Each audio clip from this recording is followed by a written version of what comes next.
वंदे मातरम मित्रों, भारत माता की सानिध्य में प्रतिदिन योग, आसन और प्राणायाम का सत्र चलता है। आज योग सत्र का 41वां दिन है। आइए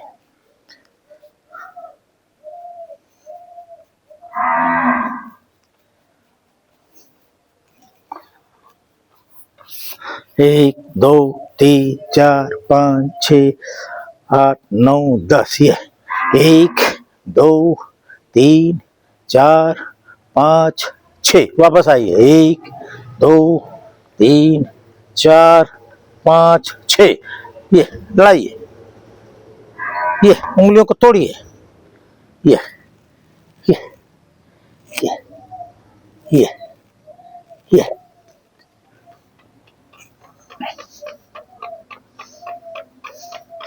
प्रतिदिन स्वयं के स्वास्थ्य की चिंता करना यह गलत कार्य नहीं है। प्रतिदिन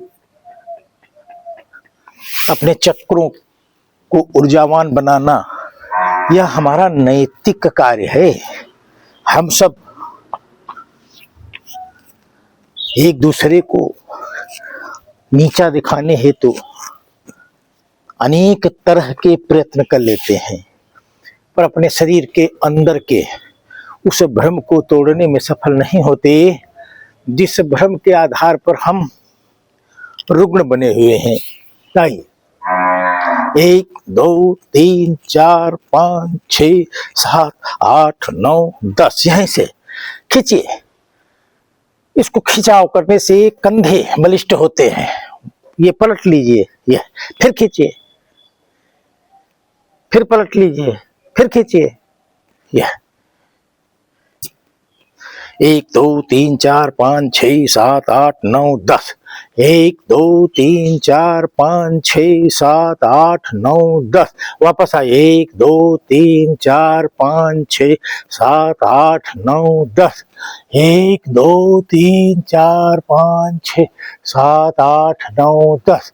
1 2 3 4 5 6 7 8 9 10। 1 2 3 4 5 6 7 10 11 12। 1 2 3 4 5 6 7 8 9 10। यह गदेली को गर्म करने हेतु हमें कोई प्रयत्न करना होगा। आइए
ध्यान की मुद्रा में आना, अपने अंदर की हलचल को शांत करने हेतु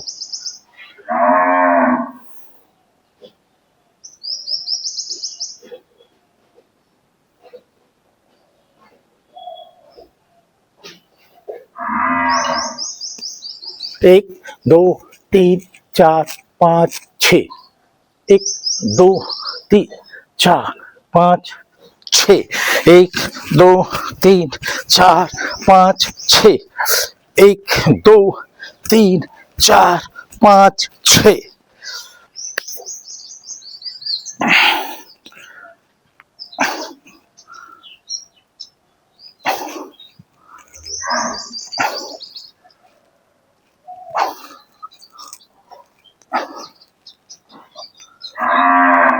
एक दो तीन चार पाँच छः सात आठ नौ 10। यह अब हम सब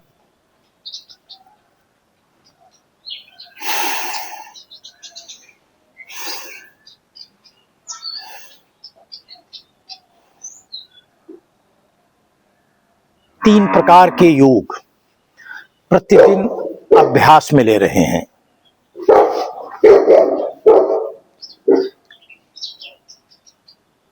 पहला है ग्रीवा योग, दूसरा है कर्ण योग और तीसरा है चक्षु योग। आइए करो। 1 2 3 4 5 6 7 8 9 10। 1 2 3 4 5 6 7 8 9 10। 1 2 3 4 5 6 7 8 9 10। यहीं से 1 2 3 4 5 वापस आइए। 1 2 3 4 5। बाई गदेली आज्ञा चक्र पर रखना और दाहिनी से आगे से पीछे की ओर बल देना और आंतरिक बल से इसे रोकना। मेरुदंड सीधी रहेगी। वापस आइए। धीरे धीरे बल मुक्त होना। यही क्रिया पीछे से आगे की ओर आंतरिक बल से रोकना। वापस आइए। धीरे धीरे बल मुक्त। बाएं से दाहिनी ओर वापस आइए। यही क्रिया दाहिने से बाईं ओर, नीचे से ऊपर, ऊपर से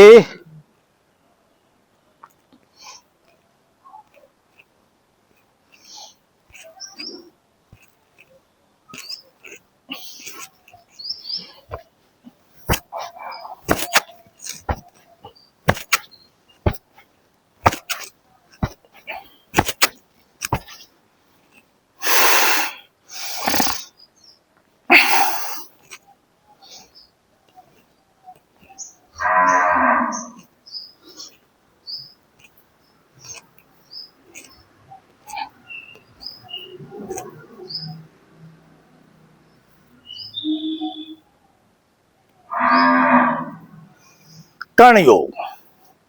विधि हम सबको ज्ञात है। आज्ञा चक्र को विपरीत दिशा में दबाव देते हुए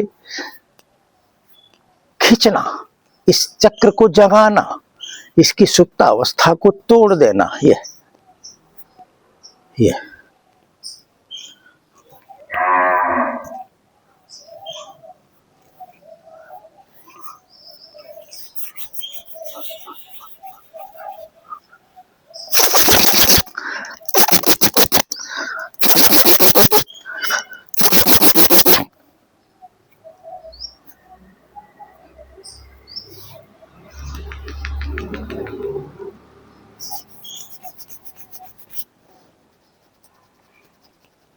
कान की जड़ों को हिलाना।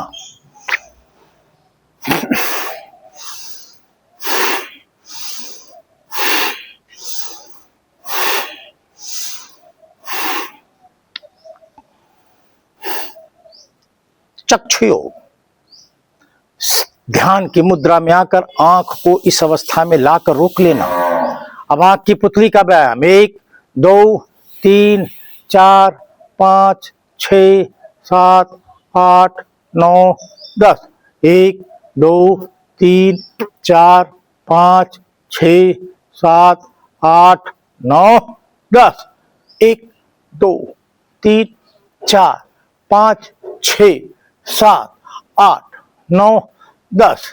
1 2 3 4 5 6 7 8 9 10। यहीं से घड़ी से 1 2 3 4 5 6। वापस आइए। 1 2 3 4 5 6।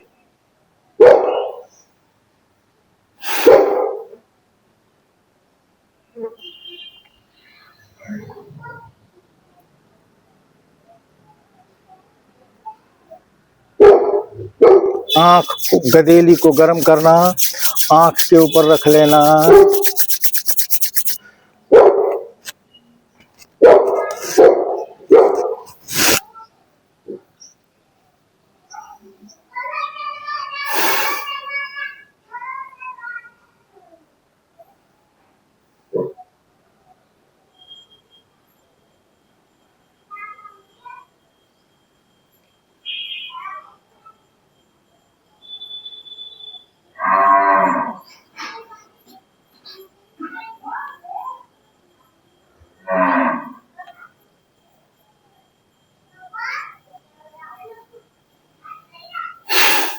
आइए 5 प्रकार के प्राणायाम की बेला में हम सब प्रवेश करेंगे। पहला हम लोग कपालभाति, दूसरा भस्त्रिका प्राणायाम, तीसरा अनुलोम विलोम। यह अनुलोम विलोम से नाड़ी शोधन की क्रिया तक, फिर भ्रामरी प्राणायाम और फिर उज्जाई क्रिया। पहली क्रिया यह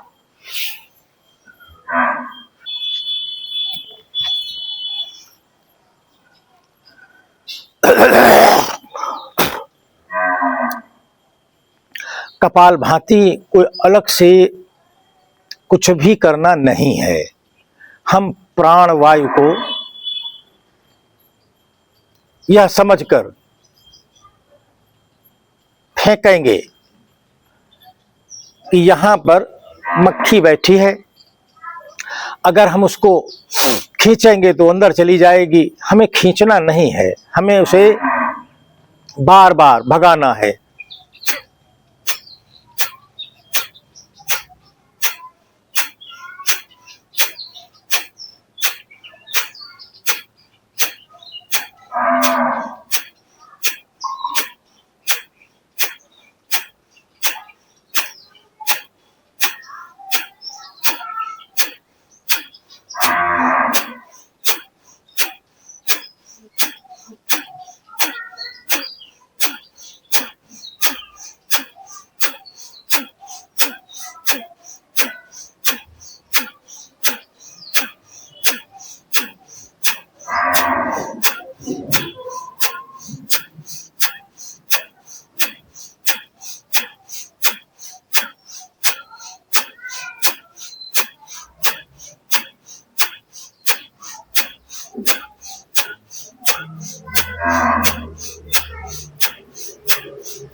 जब हम कपालभाति करते हैं तो हमारी नाभि सतर्क अवस्था में आती है।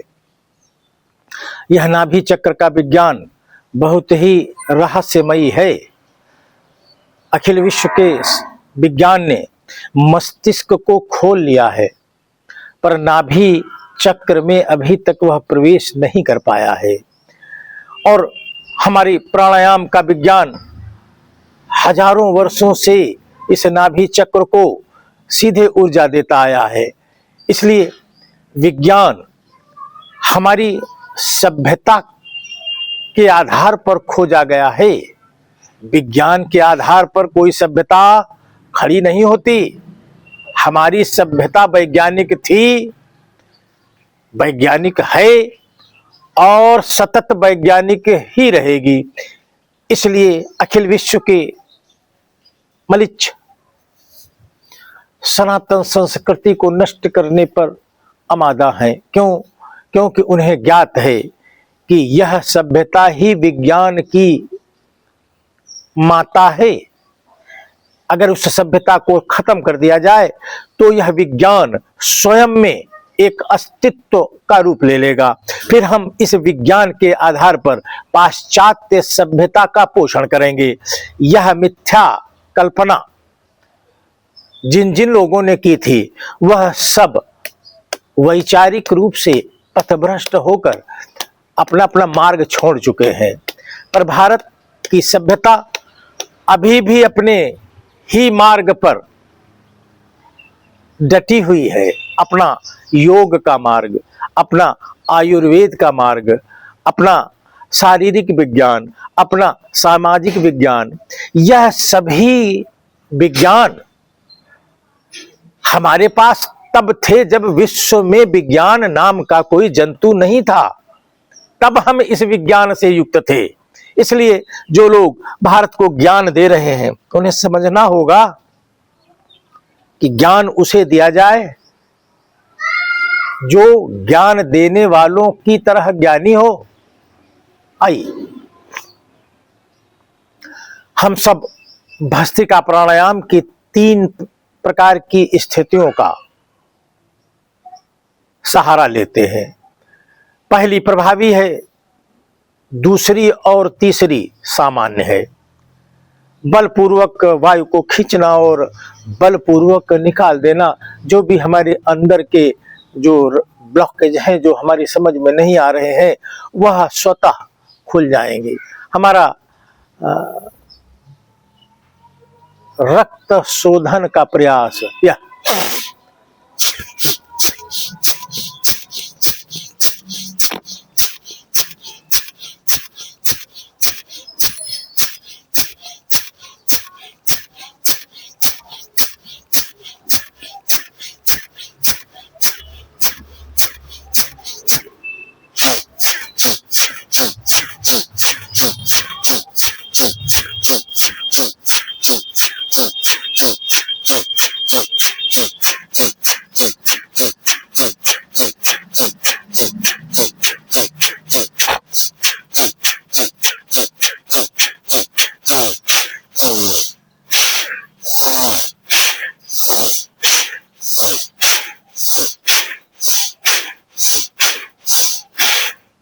भस्त्रिका प्राणायाम।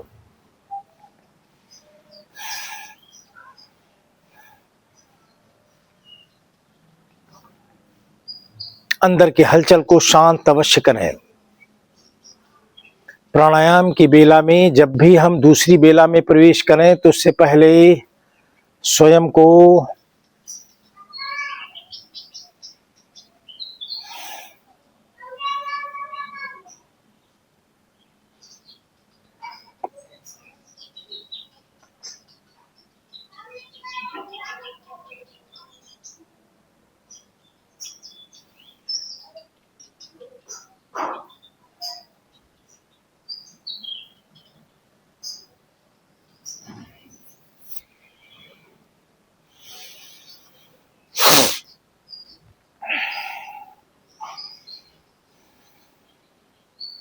आइए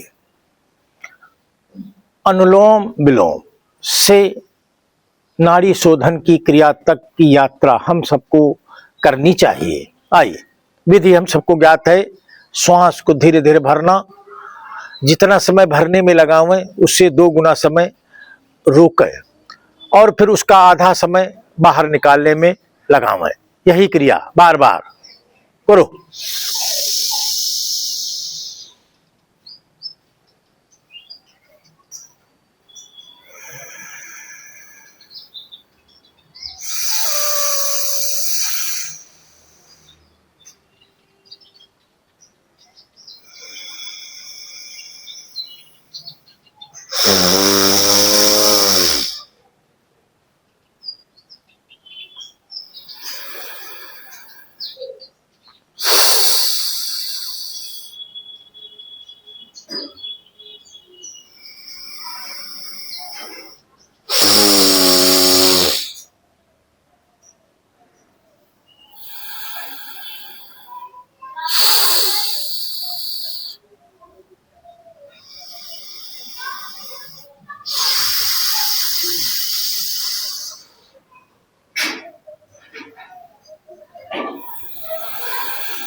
आइए मित्रों, हम सब दुनिया का ज्ञान रखते हैं, ऐसा ऐसा ज्ञान जो हमें चाहिए नहीं फिर भी रखते हैं। क्यों रखते हैं? हमें खुद ज्ञात नहीं है। हम मानव शरीर को धारण करते हुए इस भूल धरा पर आए हैं, तो शायद यही करने के लिए आए होंगे, पर वास्तविकता यह है कि हम यह करने नहीं आए हैं। पर जो करने आए हैं वो हम करने की दिशा में बढ़ भी नहीं रहे हैं, ऐसा होता हुआ दिख नहीं रहा है। भारत में सभी लोग अंबेडकर के संविधान के द्वारा उलझा कर रखे गए हैं। सभी लोग अपना अपना काम छोड़कर संविधान के ही खेलों में उलझ गए हैं। भारत का प्रत्येक नागरिक स्वयं के उत्थान के साथ साथ राष्ट्र का उत्थान तब करे जब वह भारत भूमि पर लागू किन्हीं अंबेडकर के संविधान के खेल से बच पावे। भारत में लागू इस संविधान के खेल ने हम सबको अपनी ऊर्जा राष्ट्र व समाज पर व्यय करने से रोक रखी है। उस समाज का कहना है कि आप सब विचार शून्य मानव रूपी कीड़े मकोड़े बनकर सिर्फ कमाओ, खाओ, हगो और सो जाओ। इससे अधिक विचार आपका कर्तव्य नहीं है, शेष कर्तव्य सरकार का है। यह जिन लोगों ने हमें बताया, असल में वह भारत विरोधी थे। वह भारत के खिलाफ साजिश करना चाहते थे और वह आंशिक रूप से सफल भी हुए थे। अगर संघ प्रकट न होता तो संघ ने आकर उन सभी लोगों का खेल बिगाड़ दिया और भारतीयों को चतुर बनाने लगा। वह चतुरता समाज को जोड़कर एक दिशा में चलने की थी। वह चतुरता अपने समाज में ही अपने भाई बंधुओं को अछूत और नीच मानकर छोड़ देने की प्रवृत्ति के विरोध में थी। इसलिए हम सब संघ शिक्षा को ग्रहण करते हुए योग, आसन और प्राणायाम के आधार पर स्वयं को ऊर्जावान बनाते हुए अपने उस समाज को साधें जो समाज हमसे छूट गया है। बेशक हमारे ही पूर्वजों की गलतियां रही होंगी, ऐसा भी हो सकता है कि न भी रही हो, इतिहास ने उन्हें दोषी ठहरा दिया हो, पर वर्तमान कालखंड में जो संविधान ने जो स्थिति निर्मित की है, उस स्थिति में सामान्य वर्ग को ही दोषी ठहराया जा रहा है। तो और वह विचार भी नहीं कर रहा है। वह बजाय समस्या के समाधान के वह स्वयं जाति का एक पात्र बनकर इसी संघर्ष का एक अंग बनता जा रहा है। अगर वह अंग बनता है तो फिर उसकी श्रेष्ठता शून्य हो जाएगी। इसलिए उसका एक ही कार्य है, संपूर्ण समाज को दृष्टि देना, उसको एक दृष्टि में पिरोना और उसको एक मन के साथ एक दिशा में ले चलना। क्या यह कार्य हम कर रहे हैं? अगर हम कर रहे हैं तो हम ब्राह्मण हैं, हमारी अनिवार्यता है इस कार्य के लिए। अगर यह कार्य हम नहीं कर रहे हैं तो हमारी न तो कोई उपयोगिता है, नहीं हम ब्राह्मण हैं, हम कन्वर्ट सभ्यता को स्वीकार कर किसी औपनिवेशक वातावरण में हम जी रहे हैं। हमें बाहर आना होगा, हमें योग्यता का वर्ण करना होगा। योग्यता किताबी नहीं, योग्यता नैतिकता की, कर्तव्य की, समरसता की, स्व को धारण करने की, पर्यावरण संरक्षण एवं संवर्धन करने की, नागरिक कर्तव्यों के आधार पर जीवन जीने की। आइए हम अब 3 प्रकार के प्राणायाम कर चुके हैं। पहला कपालभाति, दूसरा भस्त्रिका प्राणायाम, तीसरा अनुलोम विलोम से होते हुए नाड़ी शोधन क्रिया तक। अब हम भ्रामरी प्राणायाम करेंगे। यह सहस्त्रार चक्र का बहुत ही उपयोगी प्राणायाम है। आइए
आइए हम सब 5वां प्राणायाम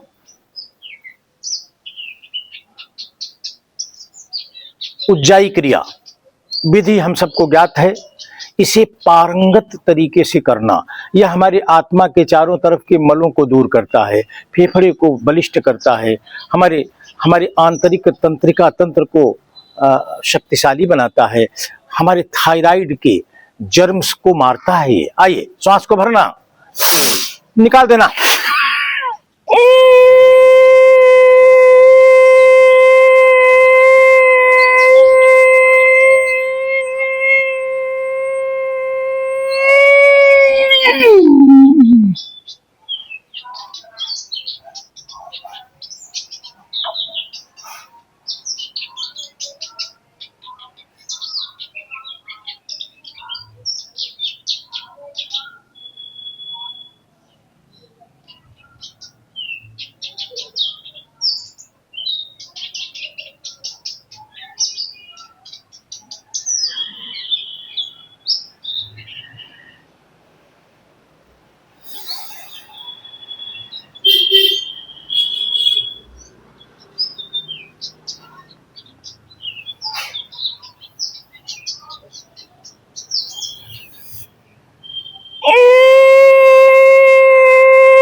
आई,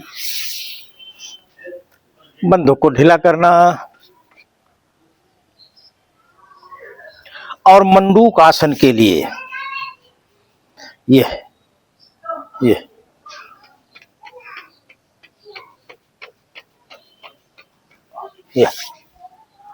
ये उज्जाई क्रिया की तरह, जैसे उज्जाई क्रिया हृदय चक्र को, जहां पर आत्मा निवास करती है, उसे केंद्रित करके अपनी ऊर्जा का प्रवाह करता है। ठीक ऐसे ही मंडूक आसन यह स्वाधिष्ठान चक्र को केंद्र बनाकर अपनी ऊर्जा का प्रवाह करता है। आइए, श्वास को भरना और निकाल देना। यह स्वाधिष्ठान चक्र को दृष्टि सामने,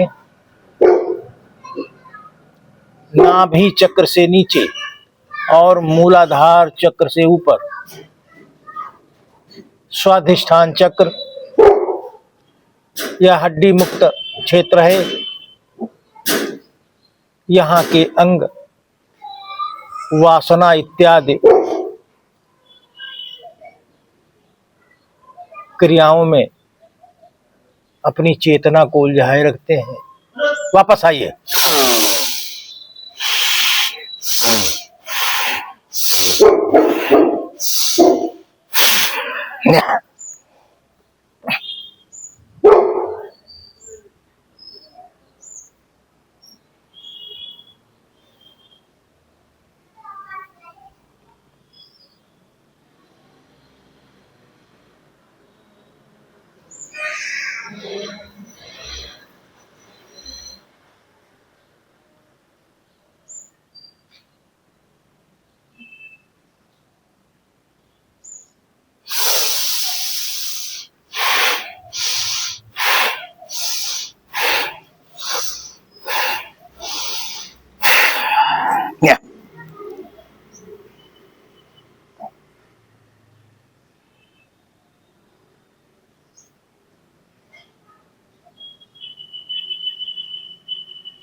3 प्रकार के योग, 5 प्रकार के प्राणायाम और समापन बेला में मंडूक आसन।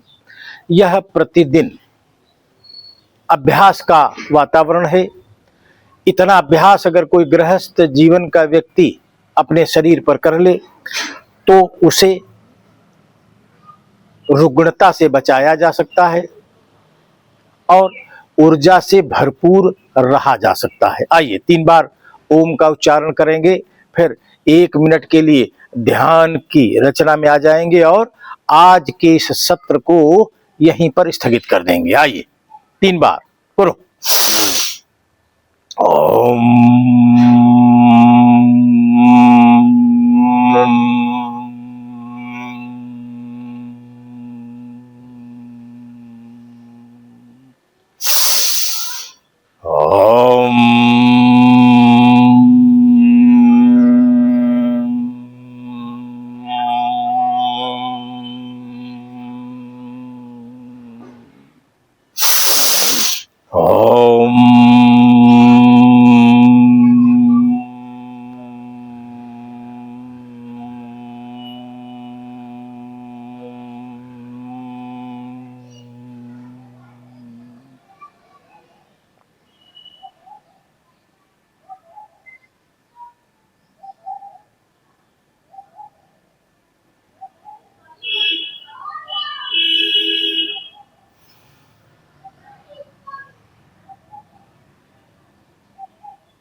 आइए वापस। आज का सत्र यहीं पर स्थगित होगा।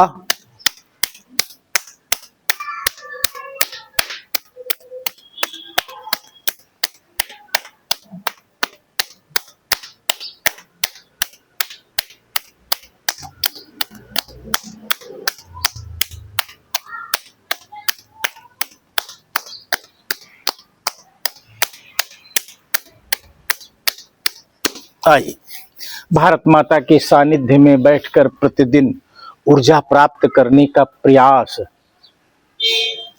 अगर नैतिक है, सकारात्मक है, तो यह ऊर्जा हमें कोई परिणाम अवश्य देगी। अगर यह प्रयास अनैतिक कार्य हेतु है या नकारात्मक है तो यह ऊर्जा हमारा साथ नहीं देगी। ऐसा मानकर जब हम चलेंगे तो हमसे वह कार्य अवश्य होने लगेंगे जिन कार्यों को करने से हम अभी तक बचते रहे हैं। भारत माता के सानिध्य में कल पुनः बैठेंगे। आपसे विचार प्रवाह के आधार पर योग, आसन और प्राणायाम पुनः करेंगे। आज के लिए सिर्फ इतना ही। भारत माता की जय।